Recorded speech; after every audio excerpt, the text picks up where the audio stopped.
Hello, this is Matt and I'm joined today by Louise. Hello. Who has just got back from PAX and she has been roaming the show floor in search of the most interesting indie games.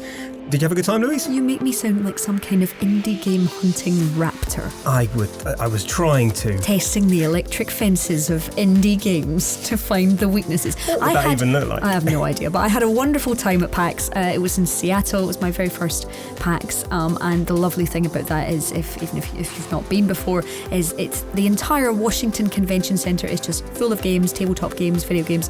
But the amazing thing is that on one of the main show floors, there's the indie mega booth, which has many, many indie games. And on the 6th floor, it's just a treasure trove of indie goodness. You can't walk in any direction without finding something particularly exciting. It all sounds wonderful, apart from the only obvious problem in that you got conflu while you were out there. Yes, that is why my voice sounds like this. And if you watched any of our videos when we were out there, I didn't have much of a voice, more like a squeaker. But I am back and I'm still here. I quite like it. I think you should try and stay ill for the sake of it sounding husky. Thanks. Moving swiftly on. So the first game we're going to talk about is Fogs. So Fogs is essentially a game about like a two-ended dog. I haven't seen it before today, and Louise shared the trailer with me. And the first thing it made me think of was like a cross between Push Me Pull You and Noby Noby Boy and Cat Dog, which is an old Nickelodeon animation that everyone apart from me seems to have forgotten. But it looks like quite an interesting one. Yeah, it's ridiculously cute. I think the first thing that hits you in the eyeballs is the fact that it's really bright, it's really, really colourful, and also it's got that, I think the developers talk about how they were influenced by Noby Noby Boy, but also there's things like Ho Hokum, so that's a lovely other brightly coloured game, and you're kind of puzzling through it. And the nice thing about it is you can maybe you're going to be selfish and you're not going to share, so you could control both ends of the dog, or you could give one of the ends of a dog to your friend. So I'm having the mouth end. So they're both the mouth end, you monster. Are they? That's the point of Fogs. So once I have given Matt one end of the dog, the mouth end, the mouth end of the dog, we would then puzzle our way through. And the whole thing is all very charming. You know, you're growing jumpkins, you're herding something called munchlets, and you're feeding hungry world worms, which reminded you of what? The primordial serpent from Dark Souls. The first thing I saw was I like that, but it is slightly out of place in this world of like cabbages and mushroom people. Meanwhile, I think about, the Nidhogg. It's very Nidhogg, isn't it? That's as wormy as I get, but I'm glad you think of the primordial serpent. But yes, Fogs looks great, and at PAX West it was really cool. They had a fog bed complete with cuddly plushy fog that you could curl up with and have a sleep. And did you? Yes. That sounds perfect. Yeah. I really can't wait to play that with you, because I think it will be a fantastic disaster. It's exactly the sort of game that I love, sort of couch co-op failure and despair and shouting. Failure and despair is gaming with you. You can look forward to that in the future on the channel, but it does sound really good. Moving swiftly on, the next game we were going to talk about was Tunic. So Tunic is an isometric Zelda-style RPG starring a lovely, cuddly, beautifully animated fox. It is adorable, and I think the thing about Tunic is the fact it's changed names over the years, and I think the lone developers, this is one of those amazing games where that one man has created all of it, and I think it's been on the go for about 5 or 6 years now. It's almost at the stage of coming out, so most of the games, in fact all of the games on this list except one, which we'll get onto, are all coming out next year. So 2019 is going to be the big indie game year. But Tunic is this lovely Zelda-inspired, isometric, you're puzzling through this world, but there's a big focus on combat and also the discovery of secrets. So they kind of want you to unfold the narrative through the discovery of things. So it's all about finding chests and combat and creatures and sort of waking up in this world and not knowing where you are, and lots of that nice adventure style. I think that Zelda obviously has that, but I think there's something a little more of an unravelling narrative here, which is apparently going to be quite interesting. That was one of the things that really struck me every time I've seen it, actually, is like the combat stuff is... It looks surprisingly tough. I know now this is the second game in the row where I'm going to liken it to Dark Souls. Not everything is like Dark Souls, but just the way that some of the enemies had these huge sort of sweeping attacks, sort of slamming into the ground. Like, I was slightly taken aback by how vicious it looks. It's not as cutesy as it would first appear, and I think that's what's important as well, is that I think the developer has discussed, like, it's not just this cute, sweet skip through the world. You are going to be challenged consistently, and as we find out, the reason that we like to play games like this are to feel the satisfaction of success. So while it can be cute on the eyes, it can definitely be challenging on the old thumbs or the old WASD. On the WASD. On the WASD. Challenging on the WASD. Lovely. Quote me. The next one we're going to take a look at is The Gardens Between. This, if anything, is even weirder. So this is a game about two friends that can control the flow of time. Yes. So essentially they're hopping between these islands which kind of encapsulate their childhood memories. So they're full of things like giant VHS tapes and Jenga and things trolleys like that. And things. Yeah, it looks amazing and really, really thoughtful and again quite different. I think the thing that immediately reminded me of it ever so slightly, I think just because of the kind of rotating worlds and the manipulation of time, is Fez. Yes. But it obviously is very different. I think the nice thing about this is actually the one that's coming out this year. So The Gardens Between is coming out on September 20th, so you don't actually have that long to wait before you can actually play it. And I think the lovely thing about it, and the thing that they're really focusing on, is the sort of memories of childhood. It's going to be one of those really bittersweet games where the minute it's all about the soundtracks. They're working with someone called Tim Scheel, and you can actually, if you want something to chill out and work to, there is a very long 15-minute album-sized, album-length trailer of really peaceful music that you can actually listen to, which is lovely. And it's a slowed down, very spinning around these tiny islands, which are puzzles in themselves. So you don't control either of the characters, Arena and Frent. You never control them. You just control time. You bring time forward and backwards. So it is all about time. You're never going, oh, I'm this person, I'll run in this direction. Realise that. So it's a little more conceptual. Yeah, I mean the whole thing is like the rewinding time thing presumably is a metaphor for nostalgia and stuff. The disappearing of childhood, and these giant these are the things that the kind of games that get you right in the feels. Yeah. So I mean there's each one has the sort of things that you're sentimental about, and the fact that you lose childhood, and the fact that it's very easy to make friends when you're a child, and there's all these easy things that just because you sit next to someone suddenly they're your best friend, and there's all those. Not like that now, is it? No.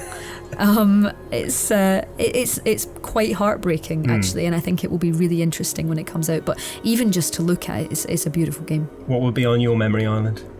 Oh, put me on the spot, Matt. I suppose it would be lots of going outside things. So like a bug. Like me and my brother used to go outside, and there was the bug viewers that you could put bugs in.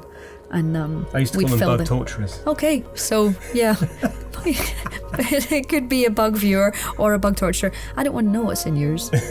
Your childhood island. It's my fly library. On to the next game, Matthew. We probably shouldn't we? This one is absolutely my favourite one on the list, and I can't wait for this one. It's Untitled Goose Game. So in my notes here I've got like Jaws with honking. Because there's a bit in the trailer where this goose is creeping up on an old woman who's gardening. Yes. Old man, I think it is actually, and then honks to make his hat fall off, and then you grab the hat and run off. It's like an episode of Poirot where the whole middle mystery is just a goose being a bit annoying. You are an annoying goose in Untitled Goose Game. Now, funnily enough, this is from House, and they're the people that made Push Me, Pull You, which is a bit like the dog fog game from earlier. So there we go. It's a tangled web, isn't it? But yes, so Jaws with honking isn't a bad shout, actually. You play as a goose. It is a stealth goose game, and in the demo at PAX, you had certain things that you had to do. So you would come out of the water, you could maybe grab a sandwich, but some of the things that you had to do was steal the gardener's keys. That was one of them. Get the gardener wet. So it was quite interesting because this is not an easy game, actually. You really need to think about what you do. It's not just you'd expect it to be quite fluffy and quite silly because it is called the Untitled Goose Game. But it is quite challenging. The gardener was not for having it when people, just went straight up to him and tried to grab the keys. That wasn't going to happen. So there's distraction techniques. And one of the other thing was having a picnic. So you had to take a pumpkin and some coffee and things. You had to take them down to a blanket and carry them with you. But the minute the gardener would see you do that, he would come and take them back, and you would have to think of other distraction techniques to get the gardener out of your way. So it's actually much more in depth than you think it is, and it's going to be really interesting. I cannot wait. I mean, no one has ever said, you know what you want to play as? You want to play as a goose. Yeah, you have been that swan bit in Hot Fuzz. Don't you fancy a game of that? Actually, do you know what? Yes, please. Give me it. Give me that swan game. And the honking is great too. You can honk. For the love of God, I hope they don't change the name. I hope it ships as Untitled Goose Game. I think all the t-shirts that they were selling at PAX had Untitled Goose Game on them, and they had socks. Amazing. Untitled Goose Game socks. So yes, there you go. And the stand was so busy. It was I definitely think it was one of the most popular games of the show. And there's someone standing with a little sort of farm sign queue here for the demo, and it was all very, very charming. The next game isn't quite so charming, and this is kind of a bit of a divergence, really, from sort of a list of geese and friendship, time travelling and dogs. Yep. This one is about a death cult. So, or is it? Maybe actually. So this is the Church in the Darkness, and where this is a game where you play as the relative of someone who's joined this probably cult in South America, and you don't know for certain, and you kind of infiltrate it in whichever way you choose. In order to find out more about it, and then you as you get deeper into it, you find out the truth. But the interesting thing about this is, from what I've read about it, is that the experience seems to change every time. So one day, like, the cult may just be like slightly weird, which will obviously then inform the way that you sort of infiltrate, and the next time you play, they might be just straight up kind of world-conquering lunatics. Yeah, I mean, the interesting thing about this is that it is different every time, and it's very much about narrative. So despite the fact that every time you are sneaking into this camp to check on your relative to see what kind of cult it is, and it definitely is a cult, it's a very much, no matter what type it is, it's very much in the sense of sort of Jonestown or people who have shunned society because they've decided it's not for them, basically, and they want to fix it in their own way. So they're building it out in the woods, and that's where they're going to sort of rebuild their humanity. All the narrative comes from the loudspeakers, so it's from the leaders of the cult. So it's Ellen McLean, who you will know as GLaDOS.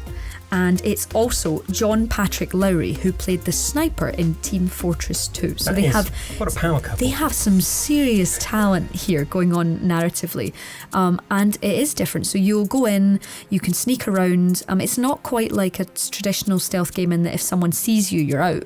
If they get close to you, that's when, because they won't recognise you. So if you found an outfit of a security guard, or you found an outfit that would make you fit in, then you could get closer to these people. So sort of a Hitman light. Yeah, and you're gradually uncovering the truth for that particular playthrough via letters and also just listening. So this is very much an oral experience. So you've got your headset on and you're really, the gameplay might be quite similar, but also you'll find that they're very violent or they're not violent. So you could go in there and shoot everybody because you think they're going to shoot you, or they're a very peaceful cult. So it's very, very interesting. This has been on the cards for a while, this game, and I know it's a massive curveball compared to Fogs and childhood things, but these are the kind of interesting indie games that you're walking along in PAX and you go from sweetness and light, cults, sweetness and light, cults. Okay, great, wow, okay.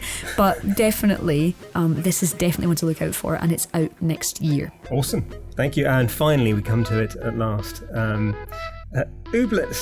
Lovely Ooblets. Now, you went all hands-on with Ooblets. I did go hands-on with Ooblets. Ooblets. It looks just completely adorable. But also, at the same time, truthfully, I have no idea what you actually do in Ooblets, so please tell me. Okay, so Ooblets is coming from a 2-person development team, so it's Rebecca Cordingley. She was making it on her own, and then she was getting her husband to help her a couple of nights, and now they're both working on Ooblets. So Ooblets is like a cross between Harvest Moon, Pokemon, and Stardew Valley, but then no, you don't even need to add any more, and that's what it is. So basically, you have these Ooblets, which have adorable names like Shroombo or Glumbo, or all these. I'm not making this up. Or Jelly Legs, Rad Lad. That's one of them as well. Right. Yeah. So you have a farm, and Ooblets come out of the ground. So you can farm Ooblets from seeds.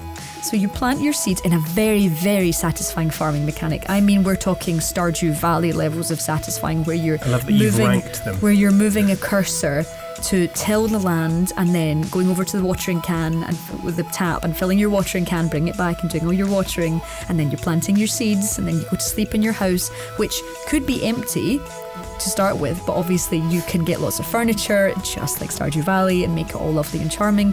You come out of your house in the morning and everything is ready to pick, so you can pick plants, the plants you've grown, but also the ooblets. Now those ooblets will then totter along behind you as you walk through this wonderful, colourful world, and other ooblets, wild ooblets in the world, will come up and say, hey, such and such wants to dance. Now, this is because... Is that street slang? No, they want to dance. So I've been following this for a while, ever since it was actually initially called Moblets, before it was called Ooblets, but that was quite a few years ago.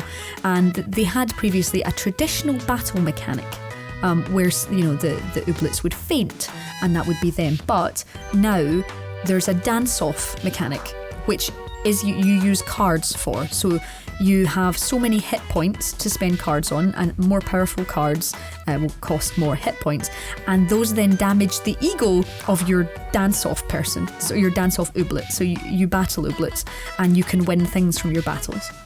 And then you can go and spend the things that you win in the nice shops, or you can go and play with a gachapon machine, or you can go and speak to people and join clubs and make cupcakes and do all kinds of ridiculous, adorable things while having ooblets chase you around, or farm, or you could just farm all day, or fight ooblets all day. Or you can tell that I really like ooblets. I can tell, yeah. I mean, I have questions about the. Are the ooblets alive before you pick them? I mean, do they, like, I think so. Will they free themselves? Or No, do you have to pick them? You have to pick them. Okay. You have to pick them out of their Will plant. they go rotten if you just leave them in the ground? Well, no. I'm going to say no. Okay. I'm going to make an executive decision and say that if you leave the ooblets in the ground, they will just stay on ice until you bring them out. Okay. Because you are a monster. I feel like we're going to have very different playthroughs of ooblets. I think we are. But it's far too charming. It's almost ludicrously charming. Yeah, I was sitting there in the middle of PAX, feeling more charmed than I've ever felt in my entire life, and you can put that on the box. Intravenous charm. Yep. I mean, the kind of happiness that you maybe only get from 6 coffees. Wow, that is the 6 coffee rating. There you have it. And that's also out in 2019. Wonderful. Thank you very much indeed. If you were at PAX and you saw anything else that you loved, please do let us know in the comments. Give this video a like if you're looking forward to any of the games that Louise talked about, and subscribe to Logitech G for more shows and features exactly like this one.